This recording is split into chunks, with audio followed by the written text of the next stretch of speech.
So as a lot of you see, there's been a lot of trouble in the community with the first Sir Foch being censored, censorship from the World of Tanks community for posting slander content against World of Tanks, and that is, a true degree. They have a right, like Mighty Jingle said, to say that he did say some really heavy content, and he did. But the truth was, he actually did care about what the game was going on. That's what World of Tanks really misrepresented. And it looked like the whole controversy was clear recently, and then they do this, and they send messages. North America got involved, and they really shouldn't have. And Mighty Jingles just left the EU community contributor status. But it's interesting to look at these facts and see what happened. What happened is they got a tank called the Chrysler GF, and this tank was just really overpowered. In my opinion, I see as overpowered. I play with my Team 110E5 and back chat and Action 10, which the Action has some great penetration, and it still can't penetrate the front unless you use gold. I mean, angle, it's in crazy. You can angle the tank so well, and the armor is still, even non-angled, is amazing. But that is what started this whole thing, that World of Tanks has become a really big gold game.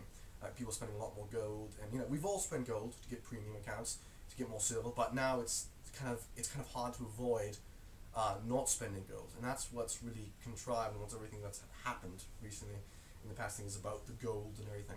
Now, they never should have done that to Sir Foch, and by the way, this is kind of an introductory video to the World of Tanks Rant, because I know there's going to be a lot more stuff about the community, a lot more stuff that's going to happen, and so I just want to get this video quick. It's probably going to be a different setup and everything, but to get back to the actual subject is that I've been playing this game since 2011, May 3rd, longer than Quickie Baby, longer than a lot of people out there. I'm like a veteran of the game. I'm playing the game, I've seen what's happened in the game, some changing of maps, balancing of maps, and there's really World of Tanks has got to a breaking point where they just keep publishing more and more tier 8 premiums. But now, back to the controversy that they never should have censored Sir Foch, and they apologized to him, right? We got that problem down, and it was terrible what they did. It was censorship, and people have all had their say. But what happened now is that what set Jingles off, and rightfully so, I'm a big fan of him. I mean, it's the fact that he made a great analyst of it, but the fact what they did is they sent these messages saying, well, North America said we are contributing, and we're going to keep censoring people, which is not what you should do. I mean, to a degree, they have a right. And I'm going to quote Namming Rush. What he said was, don't bite the hand that feeds you, in a sense. He was saying that to Sir Foch. But I agree with him on that. But another thing is that wargaming shouldn't bite the hand that feeds them as well.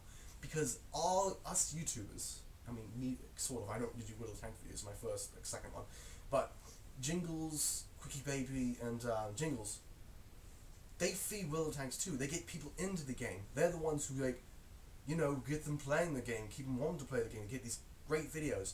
But it's really, really interesting facts happen. It's just, there's crap everywhere. It's nuts. But as far as what's happened, I think it's just stupid what Wargaming are doing. They really should stop it, and they really should stop sending threats. It's really childish to do so. But what needs to happen is that Wargaming needs to keep issuing apologies, because if you issue an apology, there'll be apologies from both sides. You'll see people saying, sorry, it already happened with Sir Foch. This issue was settled, and then North America does this. And like Jingle said, there's been a huge lack of communication, a very huge lack of communication between North America, Europe, and Russia. So this is a mess. But what Wargaming needs to do, they need to make the game stronger for veteran players, because veteran players are the one that keep the game held together. They keep the new players coming in. They do a lot of things. Wargaming needs to keep it more of a veteran player game, make it more skillful, less just premium tanks. We've had enough of them already. We've had the Defender, the IS-6. These tanks are personally great tanks. We don't need another tier 8 premium. But this is just an introduction to the rant that's going to happen in a few days, the coming weeks. I'm going to keep publishing these, because there's obviously a lot of stuff that needs to be straightened out in World of Tanks. A lot of stuff that needs to happen. Miscommunication, just World of Tanks rushing to judgment, players rushing to judgment. But I really am on the side of Jingles and Sir Foch. As much vulgarity as he is put out there against other people in World of Tanks, that's what he is. World of Tanks needs to realize that he does that to everybody. I mean, that's his style. It's like PewDiePie, that's his style. World of Tanks need to realize that, and then they need to listen to what he was actually saying. He was actually doing a plea to actually kind of cry for the game that he loves, and the game that he still loves, and that's what World of Tanks need to listen to. And now that was settled, and then the European thing happens. But thank you for watching this edition of The Rant. There's going to be more in the future. This is just sort of a quick one, because I knew I needed to get something out there to, before before it's all settles, and I needed to get something to try to help straighten it out. I mean, I'm not gonna probably straighten out that much, but I wanted to say my say, and just give me my insight of what's happening. But thank you for watching.